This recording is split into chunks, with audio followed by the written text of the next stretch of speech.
Ве поздравувам, браќи и сестри, и поздравувам сите наши гледачи преку интернет, сите наши пријатели.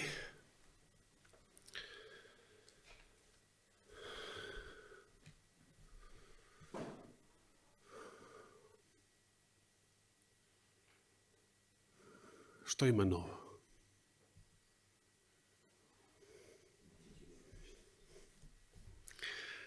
Што има ново? На запад ништо ново?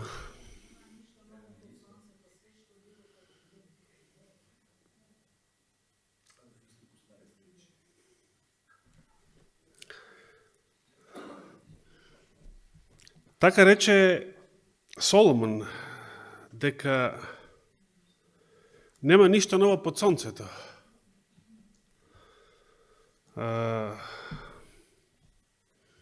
И тоа било така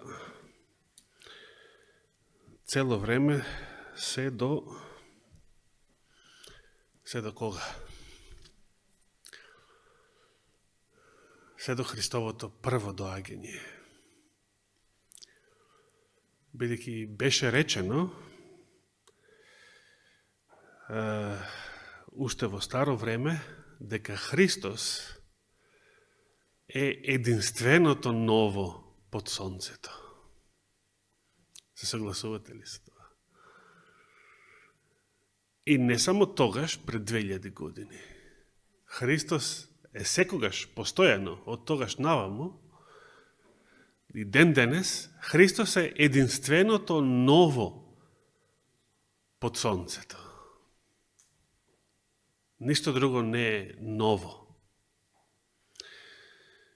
И кога Господ ќе создаде нова земја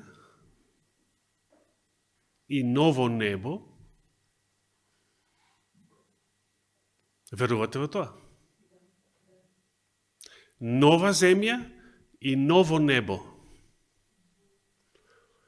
Уште во Исаија, 66-та, последната глава од Исаија, се споменува тоа.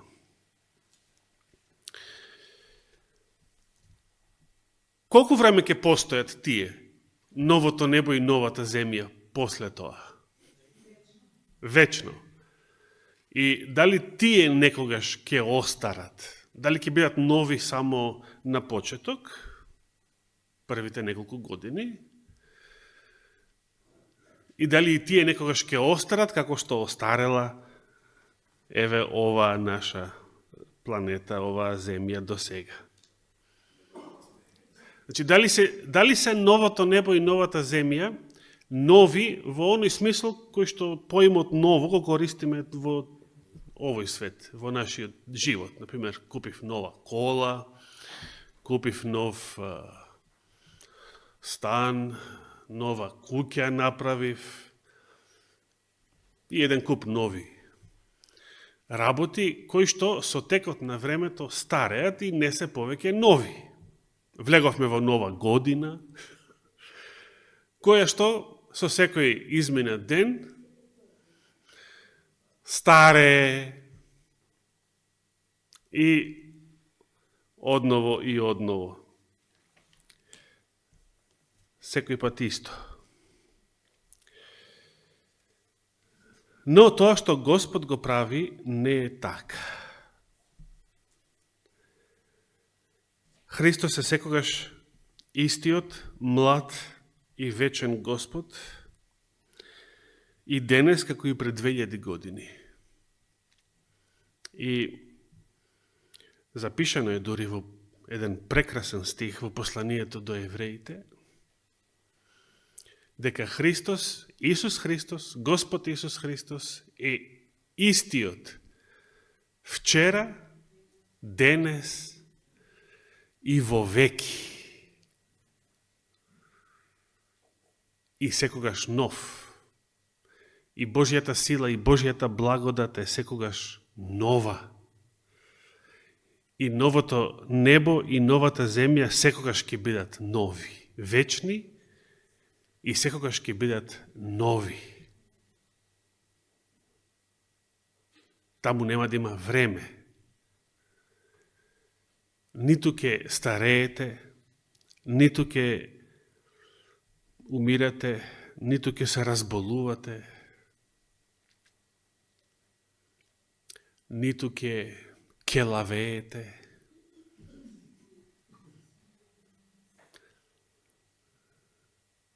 Еден куп нешта од овој свет ќе ги нема. И фала и слава на Бога што тоа време многу брзо наближува. Многу брзо наближува. Што е ова, знаете?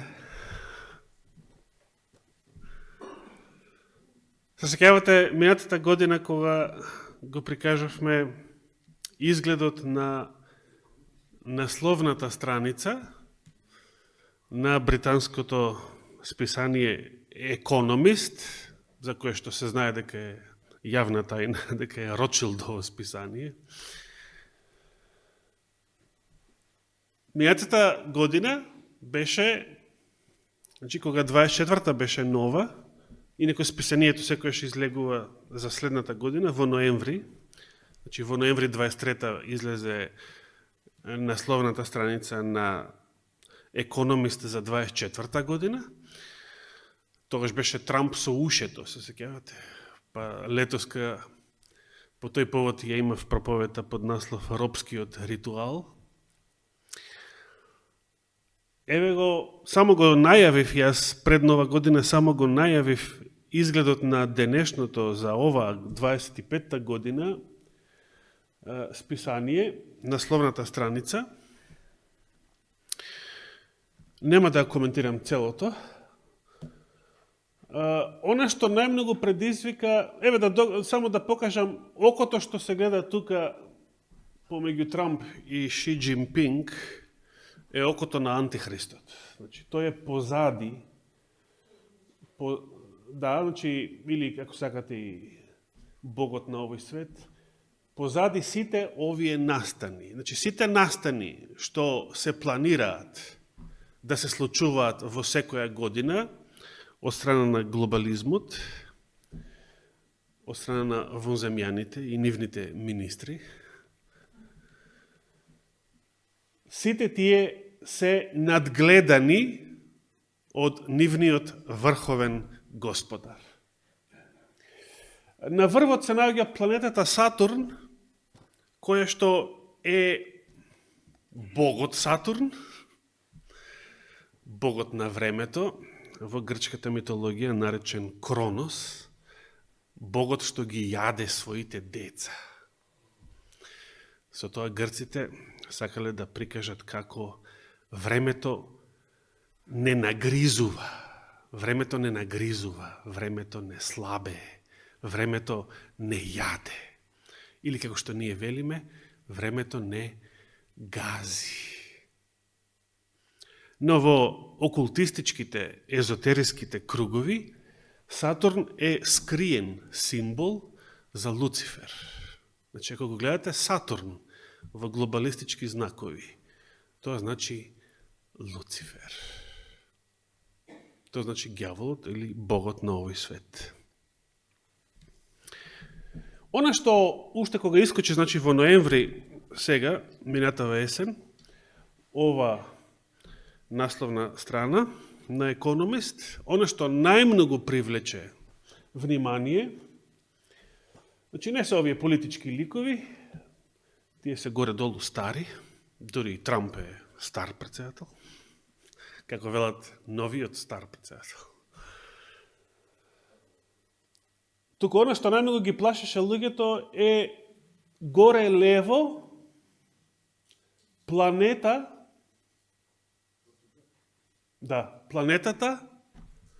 во оган. И првите предпоставки беа со голем знак прашалник дали ѓаволите планираат за 25-та година светска нуклеарна војна? Целата планета во оган. Новата година бргу покажа што било планирано. Дали 25-та година ќе биде година на многу пожари по целава планета? Такви пожари, какви што сега видовме минативе 10 дена во Јужна Калифорнија. Катастрофи, катастрофални пожари. Сега деновиве изби еден пожар и во Кина. Дали ќе се расшири, не знам. Нешто за Германија се спомена исто, но се уште не слушам, барем јас, нешто да се... Повели Светле?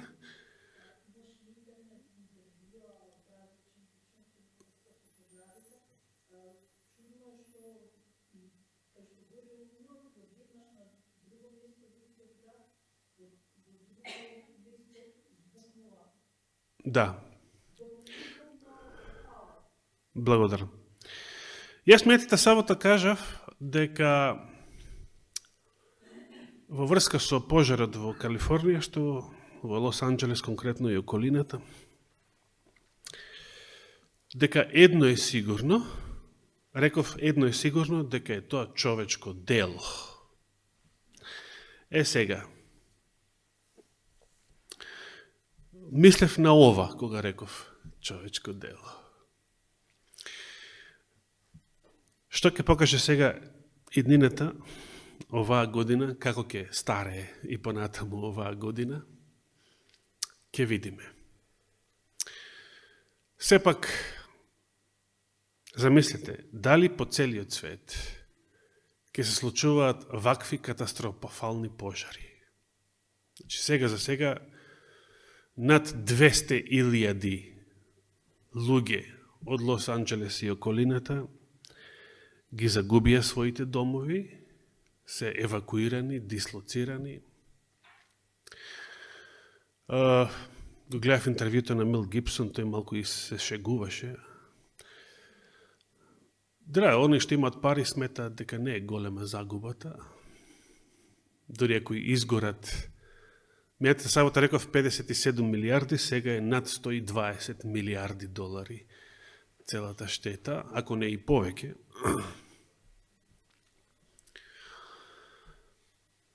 Тој рече, барем нема да проблемот што го има во куќите, што требаше да го решавам, сега го немам тој проблем.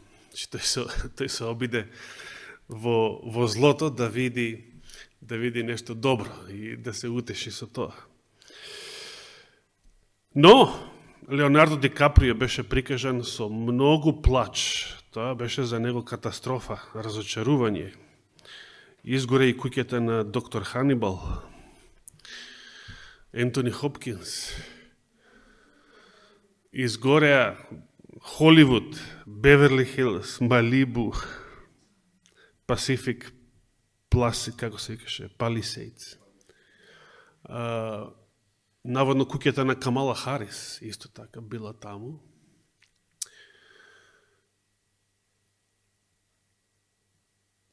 Оно што посебно сакам да го споменам сега, деновиве неделава видов едно видео каде што еден пожарникар сведочеше за неговата работа од петокот 10 јануари. Види колку скорешни датуми. Нова година вчера и вели ова беше нешто неверојатно, ова е нешто чудно, ова е нешто баш апокалиптично, баш неприродно. Огнот изгледаше, колку повеќе се трудевме да го угасиме, не успевавме. Огнот изгледаше, негови зборови, како да е живо суштество. Огнот како да е живо суштество и како да ни се подсмева на нам. Како да се поигрува со нас. А баш ка што не виделе таков пожар во нивното професионално искуство, што значи сите знаеме како изгледа силен ветер, дува ветер, но сега не дува ветер, туку дува оган. Оган со брзина на силен ветар. Значи, нешто никогаш порано невидено, и бидејќи таму од крајниот запад, значи од запад до сега никогаш нешто невидено во цел свет, прв пат од таму да доаѓа. И понатаму кажуваше како, значи, сите луѓе, сета човечка пожарникарска сила, со сета нивна техника, беше недоволна. Огнот како да имаше надприродна сила. На некои места се сведочеше дека од никаде, како сам да се запалувал оган, од никаде, сега тоа не мора да значи дека е така, но дека на повеќе места, повеќе различни локации, истовремено пламнувал оган.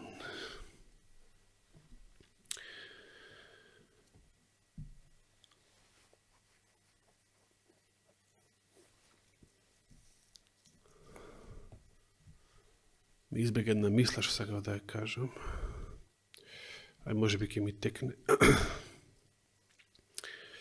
Би сакал да прочитаме еден библиски текст, ќе прочитаме уште 2-3 други подоцна.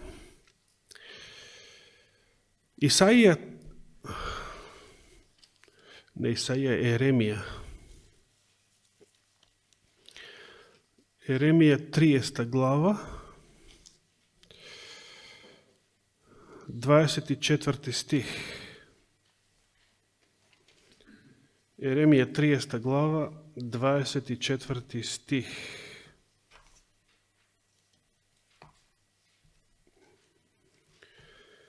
Има еден интересен текст кој што гласи вака. Пламениот гнев на Господ нема да стивне, се додека не ја изврши и не ја исполни замислата на срцето свое. И забележте ја следната реченица, со која што завршува и стихот и главата. Во последните дни ќе го разберете тоа. Живееме денес во последните дни. Дали е ова нешто слично како вечниот оган од Јуда 1.7, кој што ги уништи Содом и Гомор? Тоа беше исто така еден надприроден и необичен оган. Пламениот гнев Божи, кој што никаква човечка сила не можела и не може да го спречи. Затоа изборував летото 23-та година, кога ја имав единствената беседа од ова место кое што YouTube ја цензурираше. Беседата под наслов Вечниот оган. Дали огнот кој што Господ го запалува или го дозволува, бидејќи да се сетиме на тие зборови од Елена Вајд, истата уништувачка сила која што Божите ангели можат да ја покажат, да ја манифестираат на Божија заповед, ќе ја направат и демоните и паднатите ангели кога Господ ќе дозволи. Значи, сосема е сеедно во однос на ефектот што се случува на земјата, сосема е сеедно дали тоа го направиле Божите ангели на Божија заповед Или тоа го направиле паднатите ангели со Божја дозвола, тогаш кога Божјата заштита се повлекува. А Лос Анджелес е градот на ангелите. Колку иронично. Според неговиот назив.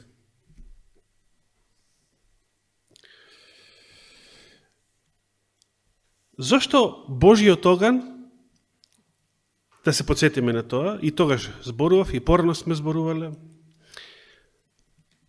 зошто Божиот оган во Светото писмо е наречен неизгаслив оган? Патем речено тоа не се овие огнови сега што ги гледаме. Но сето ова не подсетува на гиената огнена. Или на огнот што ги уништи Содом и Гомор. Што значише поимот неизгаслив?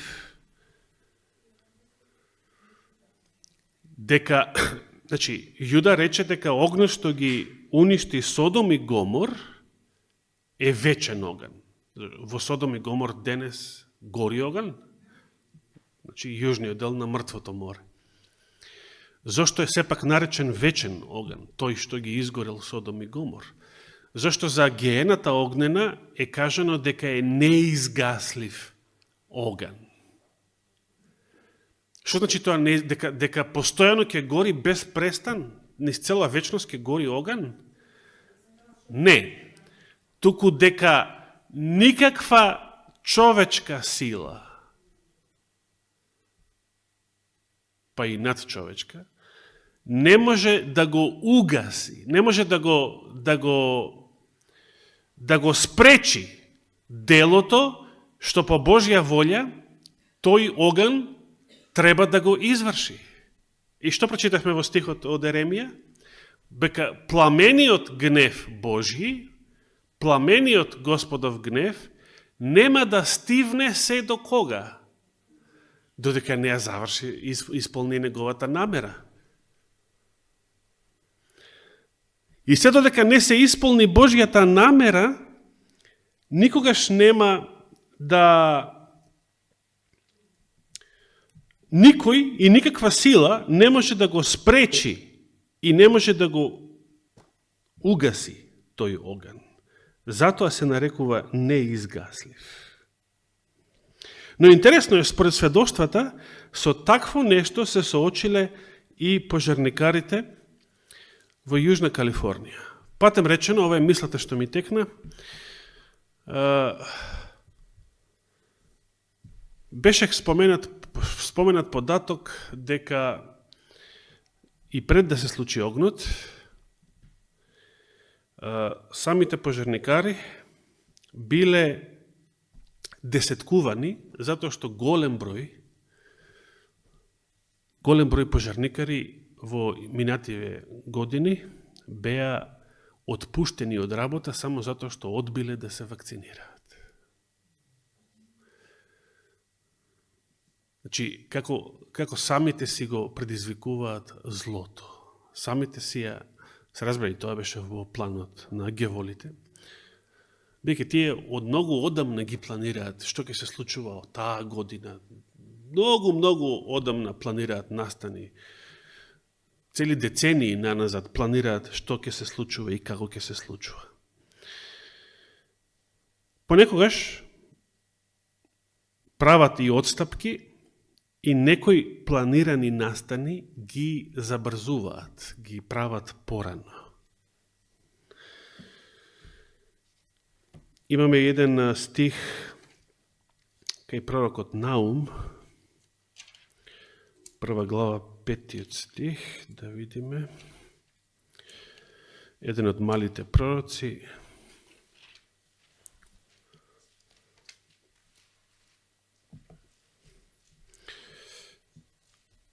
Наум 1 глава, 5 стих.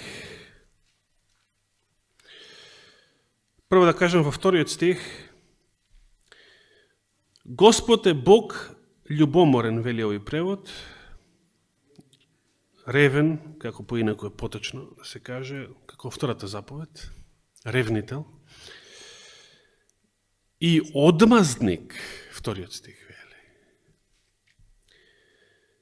И Господ е страшен во својот гнев.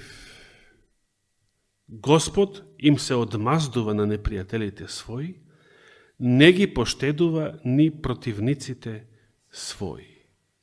Иако понатаму вели дека е бавен на гнев. Но што значи бавен на гнев?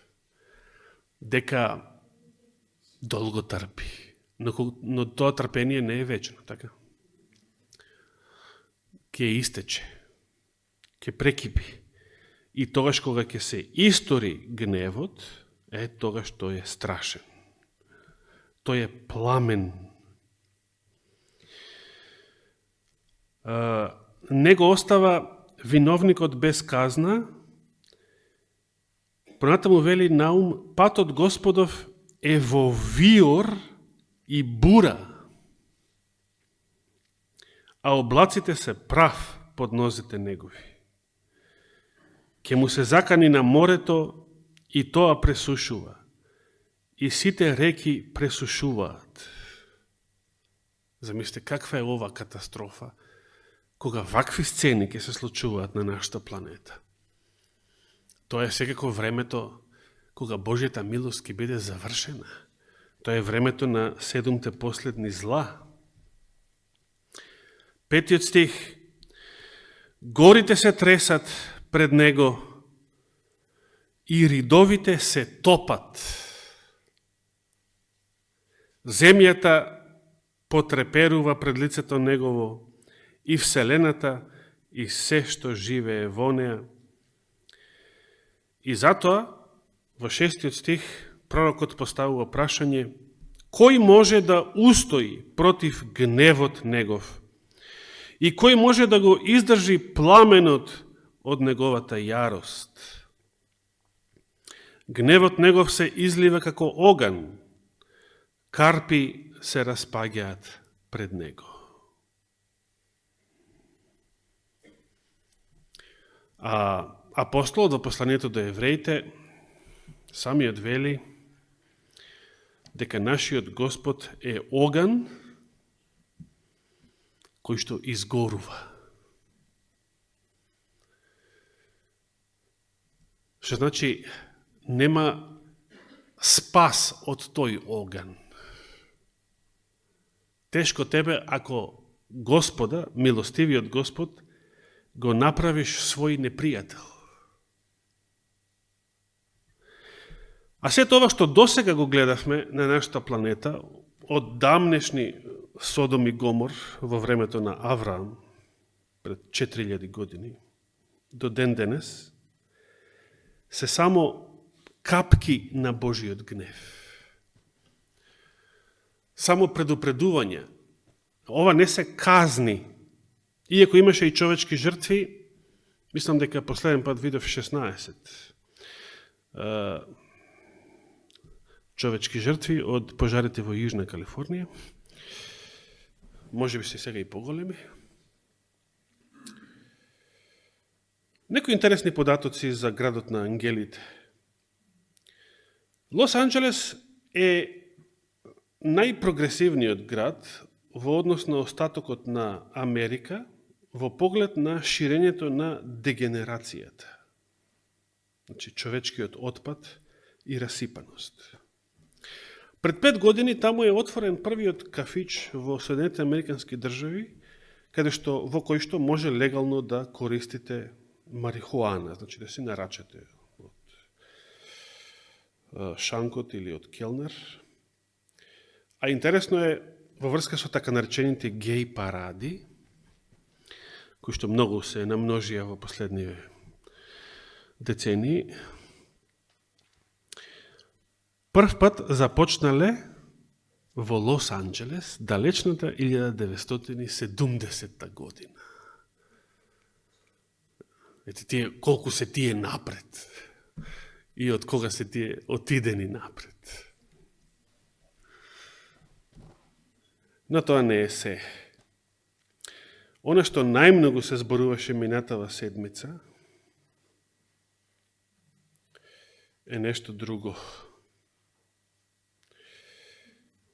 Големиве овие пожари беа поврзани со еден богохулен настан, кој што се случил во неделата на 5 јануари. А пожарите се датираат од нашиот Божик, значи од вторникот 7 јануари. Што се случи во неделата 5 јануари во Холивуд? Златниот глобус, да. Да прочитаме. Значи, неделата, ден после Даниловата проповед од ова место. Колку скоро.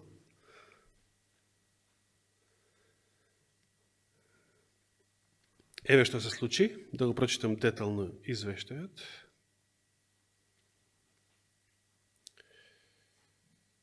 На 5 јануари во Лос Анџелес се одржа церемонија за доделување на Златниот глобус. На крајот, домакинот, односно водителот, ја кажал следната информација во тон, ироничен тон на подбив и подсмев. Прв пат во историјата на оваа церемонија, доделување Златен глобус, престижна награда за артисти, глумци, глумици, лица од забавната индустрија, така наречените славни личности. Прв пат во историјата на оваа манифестација, после цели 82 години, значи 82 години трае доделувањето на Златниот глобус. Пази, сега го кажува водителот, шоуменот, пред сите. Прв пат во историјата на Златниот глобус после 82 години не се спомена Божиото име. Значи, сите оние кога излегуваат добитниците на глобусот, на наградата, обично се заблагодаруваат. Благодарам на сопругата, на сопругот за неговата поддршка, на мајка ми, татко ми, на овој и оној.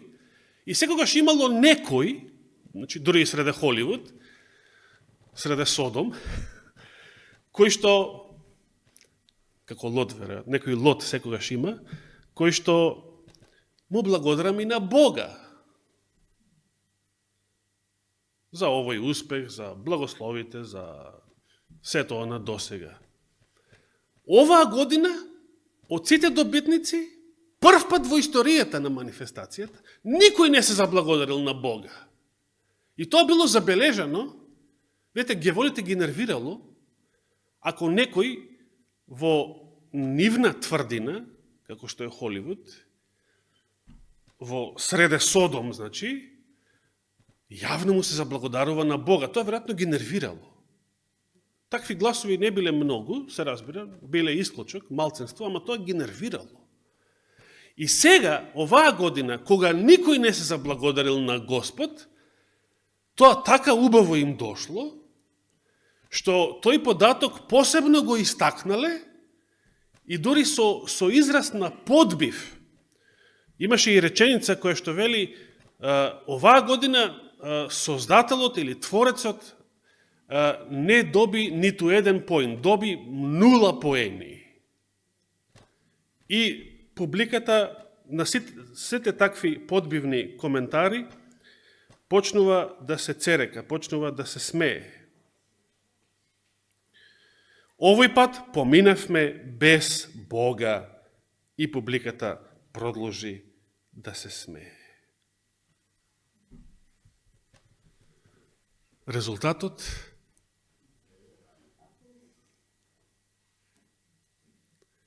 што вели апостол Павле во посланието до Галатјаните?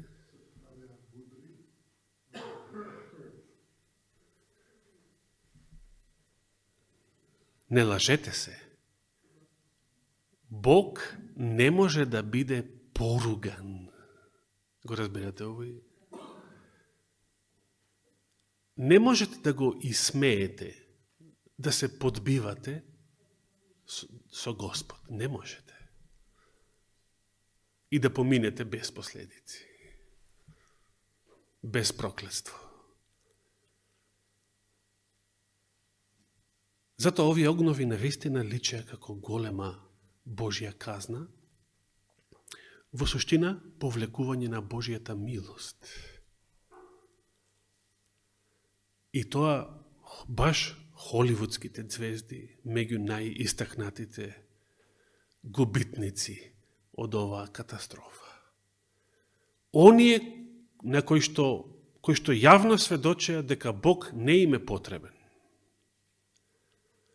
и на кои што им беше мило и драго што повеќе никој и не го споменал во нивните средини. Затоа пожарникарот од 10. јануари сведочеше дека овој оган беше нешто надприродно. Како да самиот оган да беше демон, како самиот оган да беше живо суштество кое што ни се подсмева. Дека не му можеме ништо. Дека сета човечка сила да се употреби, нема да може да го угаси, се додека не ја заврши својата намера.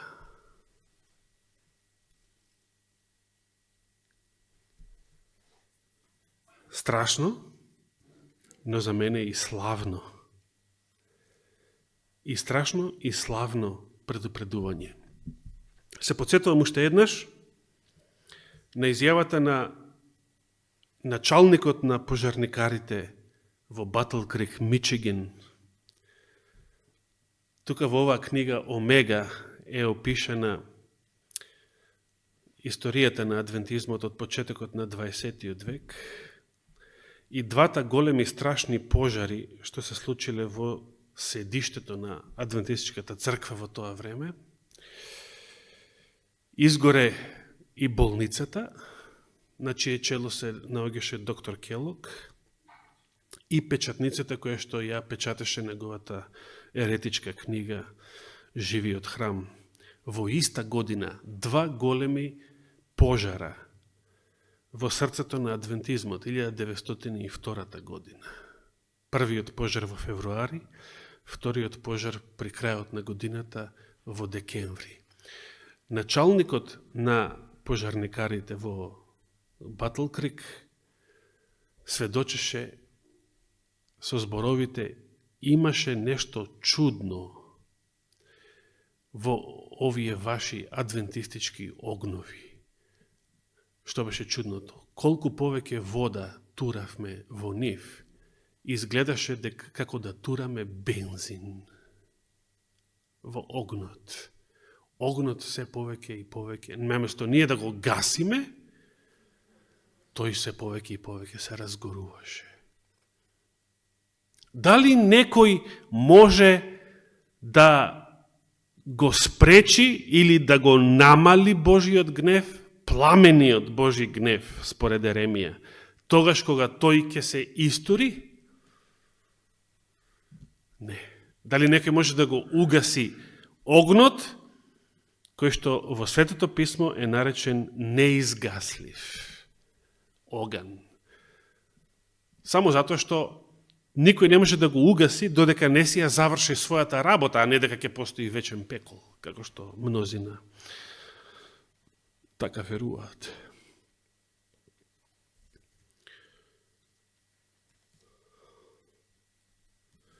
И на крајот, охрабрена сестра Сенета мејатата сабота, кога бевме на ручек кај нив, би сакал да се подсетиме во контекст на сите овие случувања. Да, имам конкретно, ќе почнем од 52-та, на зборовите што Духот на пророштво ги запиша во врска со последните денови, што не упатува Еремија да разбереме, кога ќе разбереме дека пламениот гнев Божи нема да стивне се додека не ја заврши неговата намера, тоа ќе го разберете во последните дни. Живееме ли во последните дни денес? Ќе почнем да читам од поглавието што носи наслов Божите судови ќе ги погодат големите градови. Тоа е конкретно на 53-та страница од последните настани. Страшни удари ќе ја погодат земјата, така што господските палати, какви палати? Господски палати.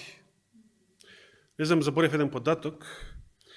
Се вели дека само во таа населба, Pacific Palisades, просечната куќа, просечниот имот, просечната цена изнесувала $6 милиони. Просечна, не најголем, најскапа. Просечна. Че да купиш имот таму, $6 милиони во просек.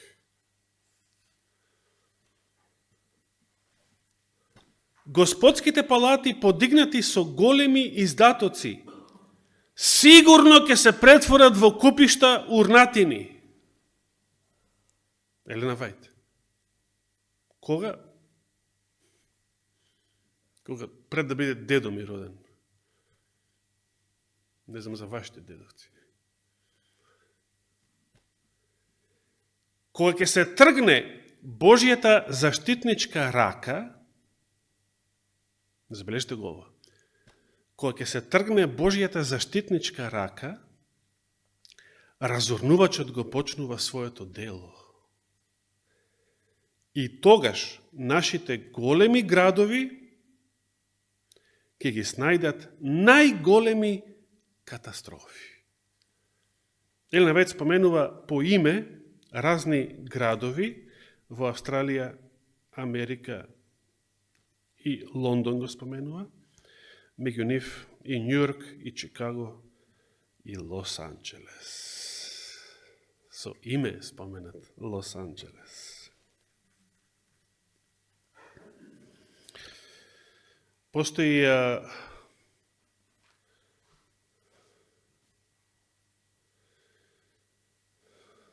овој цитат од Евангелизам 29 страница, близко е времето кога големите градови ќе бидат избришани. Значи, имате географска карта и имате гума за бришење. Само по лицето на планетата, не на карта. Затоа сите тие треба да се предупредат на овие судови што ќе дојдат. Бидејќи големите градови ќе бидат избришани, сигурно, точка. Живееме во голем град. Ние тука.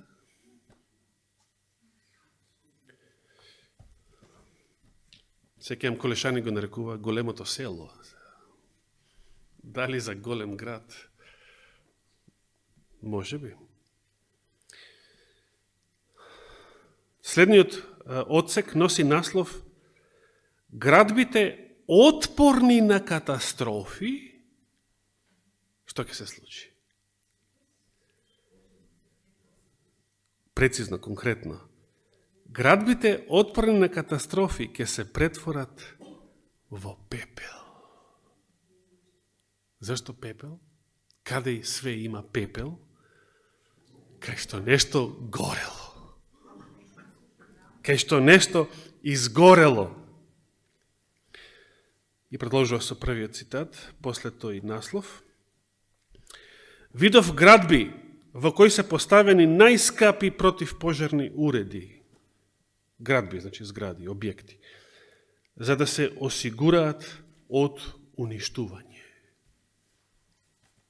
Но, како што некогаш Содом и Гомор исчезнале во пламенот на Божијата одмазда, така и тие горди згради ќе се претворат во пепел.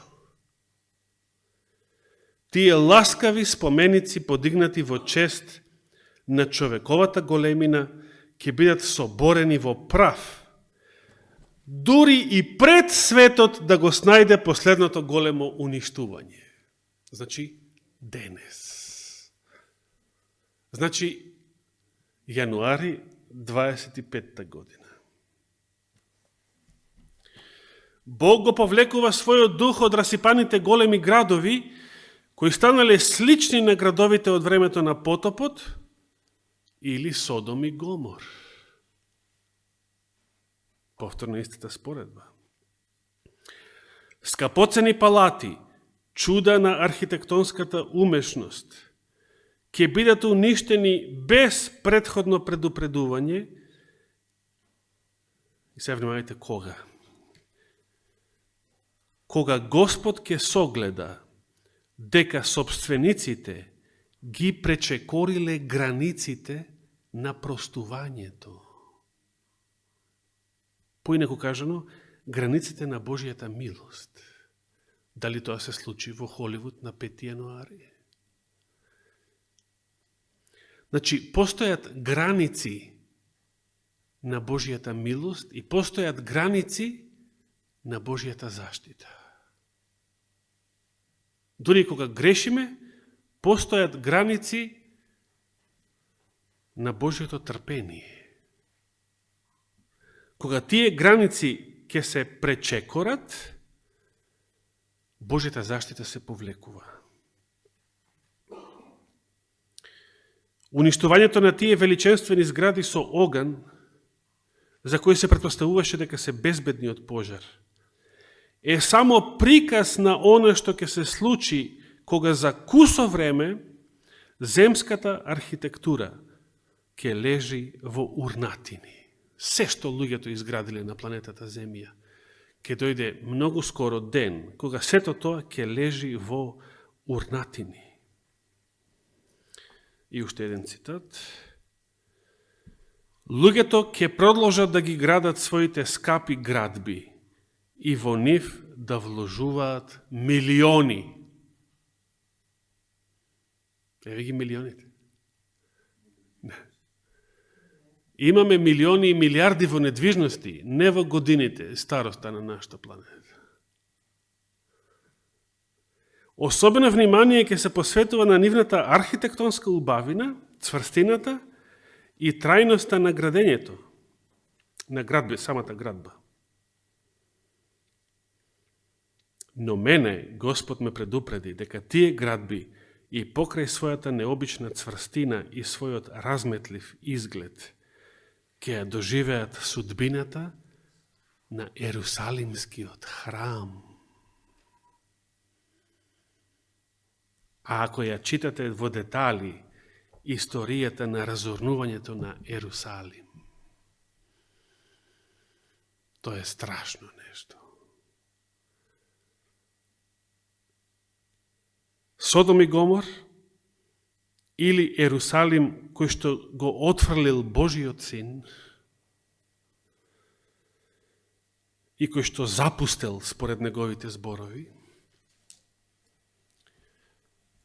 тоа се слики за тоа што веќе се случува и допрва ќе се случува со отпаднатиот христијански свет. Почнувајќи од Запад, почнувајќи од Соединетите Американски држави, татковината на Елена Вајт, општеството кое што некогаш уште во нејзино време беше многу христијанско, многу конзервативно, општеството кое што имаше најмногу светлина од Божиото Слово и со духот на пророштвото, и сето тоа е отфрлено, сето тоа е погазено, се само со желба да се ужива во неморал, во разврат, во сите човечки страсти и пороци. После сето тоа следува големиот ќотек, односно Божиот вечен оган. Нека му е фала и слава вечно. Амин.